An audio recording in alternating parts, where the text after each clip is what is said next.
avec une fierté légitime qu'au nom de la Fondation pour les parcs et réserves de Côte d'Ivoire, je vous souhaite la bienvenue à cette importante cérémonie de signature de l'accord subsidiaire entre le ministère de l'Économie et des Finances et la Fondation pour les parcs et réserves de Côte d'Ivoire, et vous exprime toute notre gratitude pour votre présence distinguée. Pour rappel, la Fondation pour les parcs et réserves de Côte d'Ivoire est un fonds fiduciaire reconnu d'utilité publique et dédié au financement des aires protégées en Côte d'Ivoire. C'est au cours de sa session du 13 décembre 2018 que le conseil d'administration de la Fondation pour les parcs et réserves de Côte d'Ivoire a donné son accord pour l'utilisation de son mécanisme comme véhicule financier pour le programme de réduction d'émissions autour du parc national du Taï.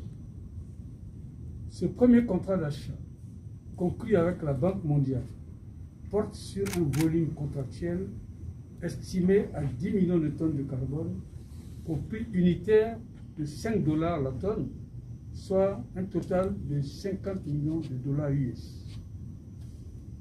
Il est bon de rappeler que les paiements se feront uniquement sur la base de performances des bénéficiaires identifiés. Il s'agit donc d'une obligation de résultat. J'ai donc bon espoir qu'avec l'engagement de tous, nous allons atteindre ces objectifs. À ce stade de mon propos, je voudrais très sincèrement remercier Monsieur le ministre de l'Environnement et du Développement durable d'une part, et d'autre part à Monsieur le ministre de l'Économie et des Finances pour leur volonté d'encourager et de prendre une part active à toutes les initiatives qui sont de nature à préserver et renforcer le développement durable et à préserver l'environnement dans notre pays, en l'érigeant au rang des priorités nationales, répondant ainsi à l'objectif mondial de la conservation. Les remerciements vont à l'endroit des partenaires techniques et financiers, notamment la Banque mondiale, à travers le Fonds de partenariat pour le carbone forestier, CFCPF, et son fonds carbone, pour leur confiance et leur appui constant. C'est ici que je voudrais clore mon propos en souhaitant plein succès à ce programme. Je vous remercie. La cérémonie de signature de ce jour est l'aboutissement de plusieurs mois de collaboration fructueuse avec les différentes équipes gouvernementales et celles de la Banque mondiale, dont je voudrais saluer la disponibilité et le professionnalisme.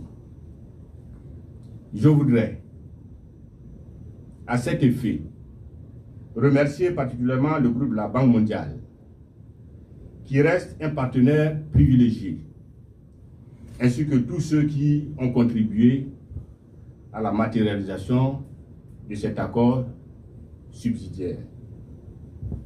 Monsieur le ministre, chers invités, mesdames et messieurs, je voudrais enfin vous traduire tous les remerciements de Monsieur le ministre, Monsieur Jean-Luc Assy, pour la conjugaison de l'action gouvernementale et pour votre permanente sollicitude envers son département. Je reste convaincu que, ensemble, les deux ministères et les partenaires réussiront le pari d'inscrire notre pays dans le pool des États ayant enregistré une performance remarquable dans la restauration de la couverture forestière et par ricochet dans la lutte contre les changements climatiques. C'est avec un réel plaisir que je prends la parole ce jour à l'occasion de la cérémonie de signature de l'accord subsidiaire entre mon département ministériel et la Fondation pour les parcs et réserves de Côte d'Ivoire. En cette heureuse circonstance, je voudrais remercier toutes les parties prenantes pour leur engagement dans l'atteinte de cet objectif du mécanisme REDD+. Je tiens particulièrement à traduire à la Banque mondiale toute la gratitude du gouvernement ivoirien pour ses appuis constants dans le domaine de la lutte contre les effets des variations climatiques et les émissions de gaz à effet de serre. Je salue également le leadership de Monsieur le ministre de l'Environnement et du Développement durable, eu égard aux efforts consentis dans la mise en œuvre de la politique de développement durable de notre pays. Mesdames et messieurs, cette signature qui s'inscrit dans le cadre de la réalisation du programme de réduction des émissions de gaz à effet de serre de notre pays vient parachever la mise en œuvre des conditionnalités pour l'entrée en vigueur du contrat d'achat de réduction d'émissions autour du parc national Taï, signé avec la Banque mondiale le 30 octobre 2020. Cet accord subsidiaire a pour objet de rétrocéder à la Fondation pour les parcs et réserves de Côte d'Ivoire la gestion des paiements aux bénéficiaires finaux du programme que sont les communautés rurales, riveraines et les structures étatiques en charge de la gestion des forêts et des parcs, c'est-à-dire la SODEFOR et l'OIPR. Ces ressources devront aider in fine à la restauration du couvert forestier et à la lutte contre les effets des variations climatiques dans les 5 régions du sud-ouest autour du parc national de Taï.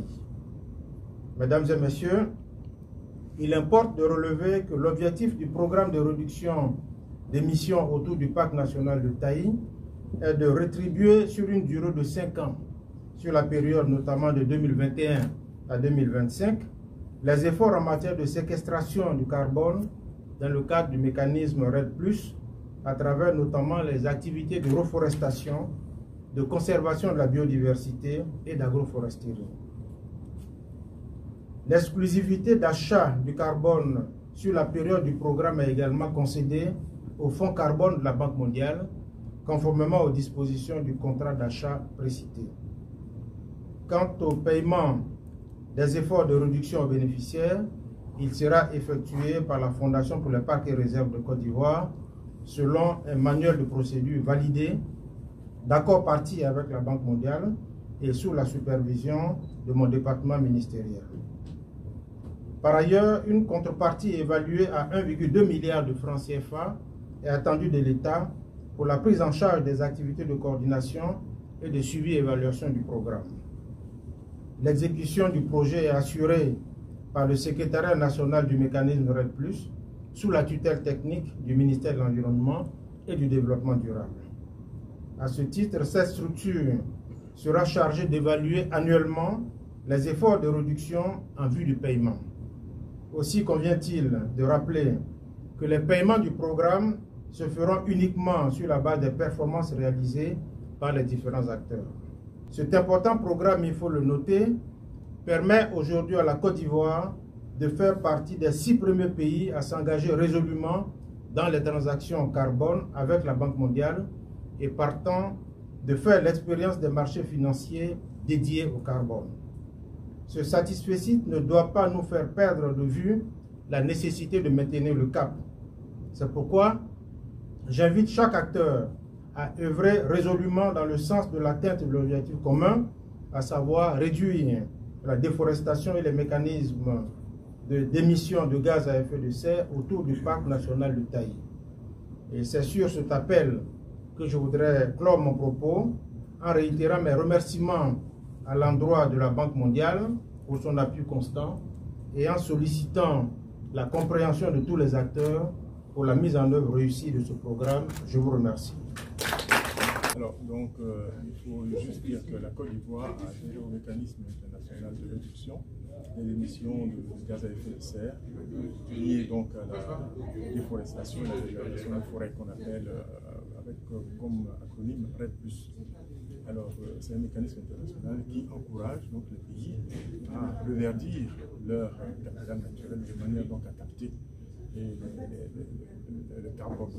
Et cela génère des puits de carbone, et c'est ce mécanisme qui est donc mis en œuvre au niveau mondial. Alors, pour la mise en œuvre pratique de ce mécanisme, la Côte d'Ivoire a soumis en 2019 un programme de réduction des émissions autour du parc national de Taï. Et cela regroupe donc 5 régions: la région du Boclé, San Pedro, de Kabali, la Nawa et du Guémon. Il s'agit donc pour ces 5 régions d'encourager les populations à donc travailler en matière de conservation. Et c'est dans le cadre donc, justement de la mise en œuvre pratique de ce projet que l'accord subsidiaire a été signé. Alors il faut dire que cet accord va donc permettre de rétribuer aux bénéficiaires donc des financements à partir des crédits carbone qu'ils auront générés après une conservation. Donc vous voyez, c'est un élément important. Il faut donc se baser sur la performance. Et en d'autres termes, si vous plantez des arbres qui captent le carbone, ça génère des crédits carbone. Et voilà, et pour l'équivalent de 10 millions de tonnes de carbone, la Banque mondiale s'est engagée à payer ces 10 millions de tonnes à raison donc de 5 $ la tonne. Ce qui fait donc un potentiel de 50 millions de dollars que le fonds carbone de la Banque mondiale mettra donc à la disposition de la Côte d'Ivoire pour rétribuer les bénéficiaires. Alors, il faut dire déjà le sud-ouest. Dans le sud-ouest, il faut inclure aussi le parc national du Mont Péco. Donc, 2 parcs importants. Mais il y a aussi 23 forêts classées qui sont impliquées. Mais en plus, ça, ce sont des structures étatiques, la SODEFOR, l'OIPR, qui gère donc ces aires protégées. Mais il y a aussi la population rurale, qui peut aussi s'inscrire dans ce mécanisme. Si un village décide, par exemple, de créer une forêt, eh bien, cette forêt peut être inscrite, peut être enregistrée dans le mécanisme. Et au final, si avec la conservation de ces forêts, eh bien, cela arrive à générer les crédits carbone, eh bien, les financements iront aux propriétaires de ces forêts. Vous savez, la Fondation pour les parcs et réserves de Côte d'Ivoire était un fonds fiduciaire, le premier fonds fiduciaire dédié au financement des parcs nationaux en Côte d'Ivoire. Nous avons un mécanisme de financement qui est internationalement reconnu. Nous gérons des fonds de dotation et aussi des fonds d'amortissement. Alors, donc, notre mécanisme est utilisé à 2 titres. Tout d'abord, nous faisons donc office de récipient des 50 millions de dollars. Les 50 millions de dollars passent par la Fondation. Et la Fondation rétribue les bénéficiaires après avoir constaté donc, les crédits carbone générés. Et cela est mesuré par le secrétariat exécutif de la REDPUS, comme l'a expliqué le ministre de l'Économie et des Finances. Donc nous utilisons donc, la Fondation est utilisée comme véhicule financier de ce mécanisme. À côté de cela, nous avons des fonds de dotation. C'est-à-dire qu'il y a 5% qui sont prévus pour donc, alimenter un fonds de dotation. Un fonds de dotation qui va générer des ressources additionnelles.